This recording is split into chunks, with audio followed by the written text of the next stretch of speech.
आखिर finally fake profile का season 3 आ चुका है। आपने देखा था फर्स्ट और सेकंड सीजन वो कितना स्टीमी था, कितना डार्क था, लेकिन ये सीजन उससे भी कहीं ज्यादा डार्क है। सीजन 3 वहीं से ही शुरू होता है जहां से सीजन 2 का एंड हुआ था। कमीला और मिगुएल अपनी नई जिंदगी को शुरू करने की कोशिश करते हैं, लेकिन उनका जो पास्ट है उनका पीछा नहीं छोड़ता है। दोस्तों जानते हैं सीजन 3 कैसा है। वीडियो को शुरू करने से पहले आपका काम है चैनल को सब्सक्राइब करना। द हनीमून ट्रैप सीजन की शुरुआत होती है रिवेरा एस्मेराल्डा से। कमीला और मिगुएल एक अमीर कपल से मिलते हैं, जुनीता और रोड्रिगो से। उनकी दोस्ती हो जाती है, लेकिन ये दोस्ती इतनी नॉर्मल नहीं है जितनी आप सोच रहे हैं। इसमें भी बहुत ज्यादा गहरे राज छुपे हैं। इतना सस्पेंस क्रिएट करता है जो फ्रेंडशिप वाला रिलेशनशिप है दोनों कपल्स के बीच में। लेकिन जो जुनीता और रोड्रिगो है ना, इतनी ज्यादा तेज है, इतनी ज्यादा फास्ट है। ये एक जाल बुनते हैं, एक नई साजिश बुनते हैं। उस साजिश में क्या करते हैं, वो दोनों को फंसाने की कोशिश करते हैं। दोनों कौन? कमीला और मिगुएल को। मतलब उनका काम यही है कि उन दोनों को जाल में फंसा लो और जो चाहे वो करवा लो। एंजेलाज रिवेंज। एंजेला जिसको आपने पिछले सीजन में देखा था, इस सीजन में क्या वो और ज्यादा खतरनाक हो चुकी है। और उसका काम क्या है? कमीला के बिजनेस को पूरी तरीके से बर्बाद करना। और वो कमीला के बिजनेस को बर्बाद करने के लिए किसी भी हद तक जा सकती है। उसे किसी चीज का डर नहीं है कि वो क्या कर रही है। बस उसका एक ही मकसद है कि कमीला के बिजनेस को बर्बाद कर। उसके लिए वो क्या करती है, एक बंदे को हायर करती है। वो एक किलर है और यहीं से एंजेला का मकसद साफ है। वो क्या करवाती है, कमीला के डांसर्स पर हमला करवाती है।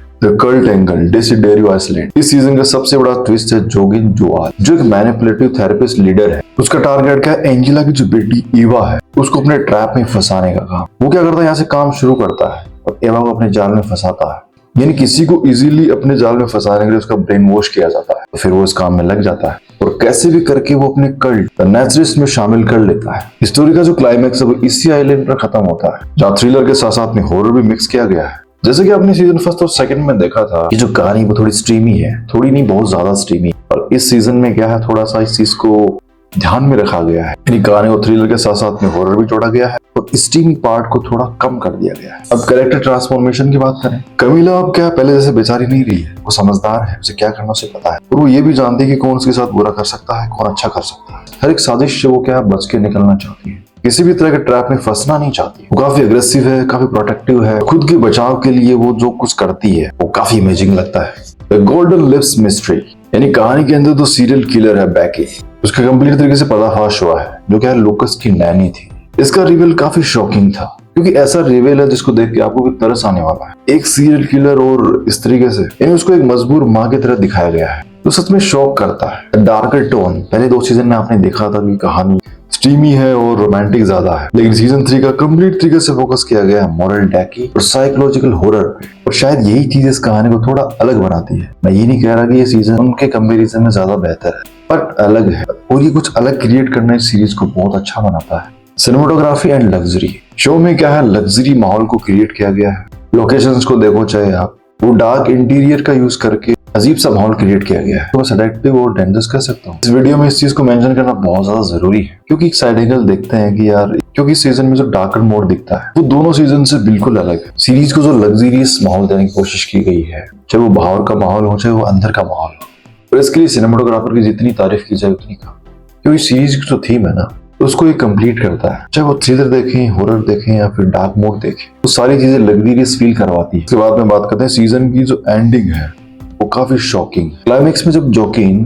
कमीला को सेक्रीफाइस करने की कोशिश करता है, उस समय क्या आता है, मिगुएल उसे बचाने आता है। लेकिन वहां पे एक ट्विस्ट है। ट्विस्ट ऐसा है जिसे देखने के बाद आपके रोंगटे खड़े होने वाले हैं। आपकी जो आंखें हैं वो खुली खुली रह जाएंगी, क्योंकि जैसे ही माहौल क्रिएट होता है उस समय क्या रस्सी टूट जाती है और रस्सी टूटने की वजह से कमीला और मिगुएल दोनों क्लिफ के नीचे समुद्र में जाके गिर जाते हैं। अब इस फाइनल एपिसोड ने क्या छोड़ा है कि भैया दोनों जिंदा बचे हैं या फिर नहीं बचे हैं, काफी सस्पेंस क्रिएट करता है दिमाग में।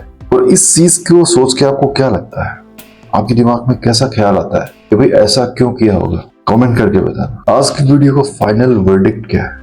अगर मैं थ्रिलर फैक्टर देखूं इस सीरीज का, 10 में से 8 नंबर दूंगा, क्योंकि मुझे काफी पसंद आया। उम्मीद करता हूँ आपको बहुत पसंद आने वाला है। एक्टिंग बेस देखा जाए, कैरोलिना मिरांडा का जो आउटस्टैंडिंग परफॉर्मेंस है वो दिल जीत लेता है। और प्लॉट ट्विस्ट की बात करूं मैं, तो वहां तो ये सीरीज खेल जाती है। यहाँ तो इस सीरीज को मैं सच में चुम्मा दूंगा। 10 में से 9 नंबर देने वाला हूं मैं। और मेरी तरफ से फाइनल रिकमेंडेशन क्या है सीरीज के बारे में, अगर आपको स्ट्रीमी थ्रिलर और माइंड गेम्स वाली सीरीज पसंद है तो ये सीरीज बिल्कुल मिस मत कर। अगर आपने सीरीज मिस कर दी ना तो समझो बहुत कुछ मिस कर दिया। और इस सीरीज की कंप्लीट 10 एपिसोड और हर एक एपिसोड की लेंथ करीब 40 से 50 मिनट रखी गई है। उन भाइयों के लिए जिन्होंने दोनों सीजन देखे हैं उनके लिए तो इस होने पे स्वागत है, पर उन लोगों के लिए भी है जिनको थोड़ा सस्पेंस वाली सीरीज ज्यादा पसंद है तो फिर देरी किस बात की, सीजन को देखिए नेटफ्लिक्स पे जाके। अगर आपने स्टार्टिंग के दोनों सीजन नहीं देखे हैं तो वो जरूर देखना। तो करते हैं इस वीडियो को एंड करने से पहले आपका काम है चैनल को सब्सक्राइब करना। बाय।